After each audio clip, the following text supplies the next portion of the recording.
दुनिया में अलग तरह का प्रोसेस है। मशीनें ध्यान रखना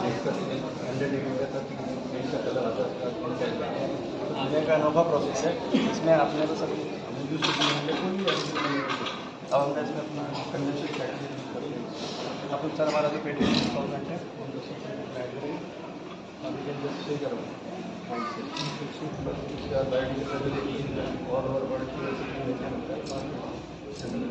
ये 2 लेयर फॉर्मेशन होगा जल्दी भी जाएगी जो 4 उससे जो शरीर को हानि होनी चाहिए वो नहीं होगा। और तीसरी बात है उपयोग किए हुए खाद्य तेल को जब फेंका जाता है वह कहीं नाला से कहीं नदी में पहुँचता है वो प्रदूषण भी बंद हो जाएगा। तो एक ही परिकल्पना में 3 फायदे तो उसके ऊपर वहाँ के लोगों के लिए आय होगा और इसके लिए प्रशिक्षण एकदम न्यूनतम जरूरत है। तो जो भी हम प्रशिक्षण कर रहे हैं हम हर हफ्ते देहरादून के हलवाइयों से होटलों से 2000 लीटर लगभग हासिल करते हैं सर। इससे बायोगैस भी सर जेट फ्यूल बायोगैस बस हैंड ड्रिपिंग है, हाथ से मिक्सिंग करते हैं। दो से 3 मिनट आपको हैंड ड्रिपिंग करना है बस। उसके बाद बायोडीजल अपर लेयर मिल जाएगा वो जनरेटर से मिल जाएगा। आपकी ऑटोमोबाइल्स में गाड़ी की जगह और इसका आप एक बार हल्का सा सूखेंगे इसका जो सुगंध सा है डीजल में एक दुर्गंध सा आता है। इसके अलावा सर हमारी 10 एकड़ लैंड तिवारी के टाइम से आपने देखा होगा उसमें सर की गाइडेंस से हम ऐसी क्रॉप डेवलप कर रहे हैं वो कर्नाटक स्टेट से डेवलप की जो 200 हम लोग एक और फसल यहाँ लगाने के वाले हैं। ये खाद्य तेल है और सरसों जैसा और 3 महीने में उग जाता है। तो हम लोगों ने इसके बीच पंजाब और कर्नाटका से लाने का quinoa of course is very high value and it is used for food. This will be used for fuel. But what we are thinking is that this will add additional income to the farmers, but also to reduce our imports. So it is decentralized. We think that if we can put 50,000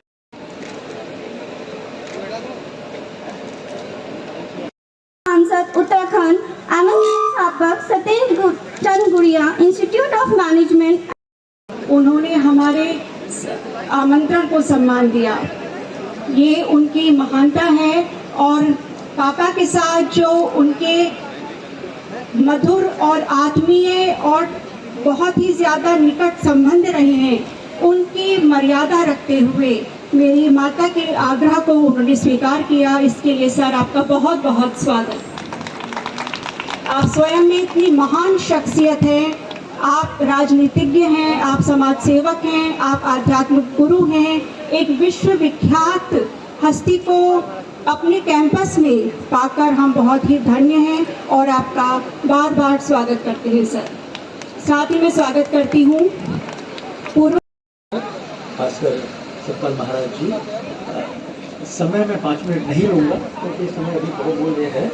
2 minute में मैं संक्षेप में ये कहना चाहूँगा कि हमारे देश में सालाना हम लोग 350 मिलियन टन मतलब 35 करोड़ टन कार्बन के एटम्स कार्बन अणु आयात करते हैं विभिन्न तरीकों में। ज़्यादातर जो है पेट्रोलियम, कोयला और नेचुरल गैस। और हमारे देश में ही हम 500 मिलियन टन मतलब जितना आयात करते हैं उससे ज़्यादा कार्बन हम फेंकते हैं। ये एक छोटा सा प्रयास है IMT के साथ श्री हमारे दिवंगत श्री S.C. गुड़िया जी की प्रेरणा से और उनके परिवार के प्रेरणा से कि इस परिसर में हम लोग दिखाएंगे कि कैसे हमारे देश में उपलब्ध कार्बन एटम को हम ईंधन में परिवर्तित कर सकें।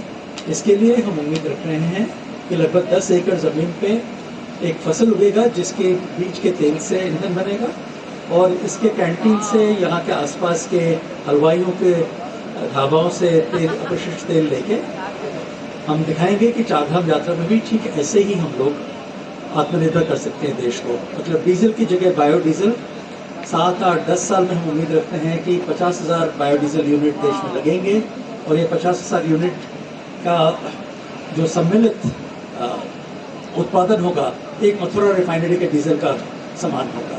इतना ही कहते हुए मैं आज बातों का विराम देता हूँ। धन्यवाद।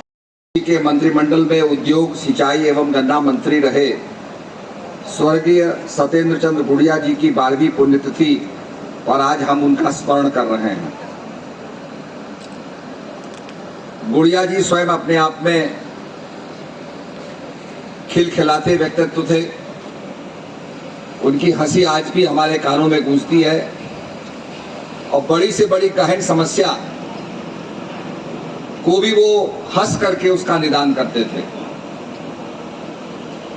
स्वर्गीय गुड़िया जी एक ऐसी राजनीतिक शख्सियत थे जिनके कार्यों की प्रशंसा उनके विरोधी भी करते हैं।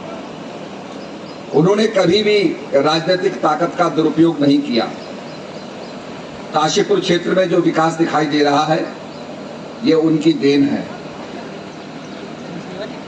उन्होंने शिक्षा के क्षेत्र में जो अभूतपूर्व कार्य किया उसके लिए वह हमेशा याद किए जाएंगे। वो हमेशा जनहित में कार्य करते थे, जो कहते थे वो करते थे। उनके अंदर कमाल की राजनीतिक और प्रशासनिक क्षमता थी और अपनी स्पष्टवादिता से सभी का दिल वो जीत लेते थे। स्वर्गीय गुड़िया जी नैनीताल से सांसद रहे, उत्तर प्रदेश हिंदी संस्थान के सदस्य रहने के साथ साथ पंतनगर कृषि विश्वविद्यालय प्रशासक मंडल के सदस्य रहे, उत्तरांचल आवास सलाहकार परिषद के अध्यक्ष रहे। उन्हें ऑल इंडिया ऑफ इंटेलेक्चुअल द्वारा उत्तरांचल रत्न से भी सम्मानित किया गया। मैंने उनसे आग्रह किया था, हमारा मॉरिशस में एक कार्यक्रम हो रहा था, मैंने उनसे और बिमला जी से मैंने प्रार्थना की कि आप भी हमारे साथ चलिए। तो उन्होंने कहा मैं प्याज नहीं खाता हूं। मैंने कहा जैसा आप खाना खाते हैं वैसा ही मिलेगा, हम भी शाकाहारी हैं। तो वो गए और उनको हमने समुद्र के किनारे एक बहुत अच्छे होटल में ठहराया। वहां से बहुत सी डॉल्फिन्स दिखाई देती थी, तो अक्सर वो उसकी चर्चा करते थे। और जब डॉल्फिन्स का चर्चा कर रहे थे तो डॉल्फिन्स का दूसरा नाम जलपरी भी होता है। तो हमने कहा साहब ये जलपरी देखने गए। जब तिवारी जी से उसका जिक्र किया गया तो तिवारी जी हंस पड़े। तो कहने का मकसद यह है कि उन्होंने मॉरिशस के अंदर बहुत ही प्रेम हम सबको दिया। आज भी वो यात्रा हम लोगों को याद आती है। और हम जब ग्लास बॉटम बोट पर बैठे, जिस नौका का जो तल था वो कांच का बना हुआ था, तो सारी मच्छियां नजर आती थी। तो कहने लगे महाराज जी आप मुझे विदेश ले आए, ये सब आपकी कृपा से देखने को मिल रहा है। और बहुत ही सुखद उनका अनुभव रहा। तो निश्चित रूप में बहुत प्यार उन्होंने हमें दिया, साथ उन्होंने बहुत दिया। कोई भी समस्या लेके उनके पास जाते थे तो मार्गदर्शन देते थे। और उनकी पहुंच बड़े बड़े नेताओं तक थी। अपनी बात को निष्ठा से अपनी बात कहते थे और यहाँ के क्षेत्र के बारे में बड़े चिंतित रहते थे। विकास का काम उन्होंने किया, सभी के लिए काम किया। और आज निश्चित रूप में उनकी 12वीं पुण्यतिथि मनाते हुए उनका हम स्मरण कर रहे हैं। मैं उनके परिवार वालों को बहुत बहुत धन्यवाद देना चाहता हूं। बिमला जी को धन्यवाद देना चाहता हूं कि अपने पति के बताए हुए रास्ते पर चल करके वो हम सबको प्रेरणा दे रही हैं और शिक्षा के क्षेत्र में बहुत अद्भुत कार्य कर रही हैं। अभी अभी हमारे सामने पूर्व वक्ता ने बड़ी अच्छी बात कही। मेरे टूरिज्म के लिए भी बहुत बड़ी उससे प्रेरणा मिलती है कि हमारे ढाबों में जो यूज्ड तेल होता है, जिसको बार बार हम इस्तेमाल करते हैं, खराब हो जाता है, हेल्थ के लिए पॉइजन है, उस तेल को लेकर के उसका भी ये बायोडीजल बना रहे हैं। तो जो वास्तव में वेस्टेज है उसका भी उपयोग कर रहे हैं।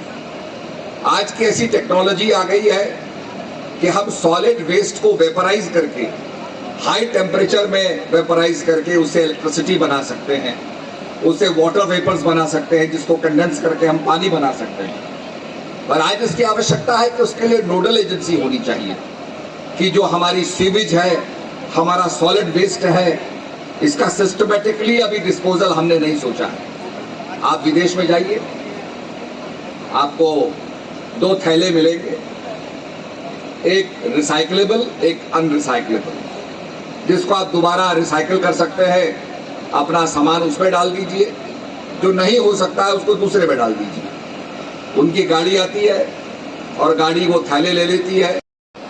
जिनका सम्मान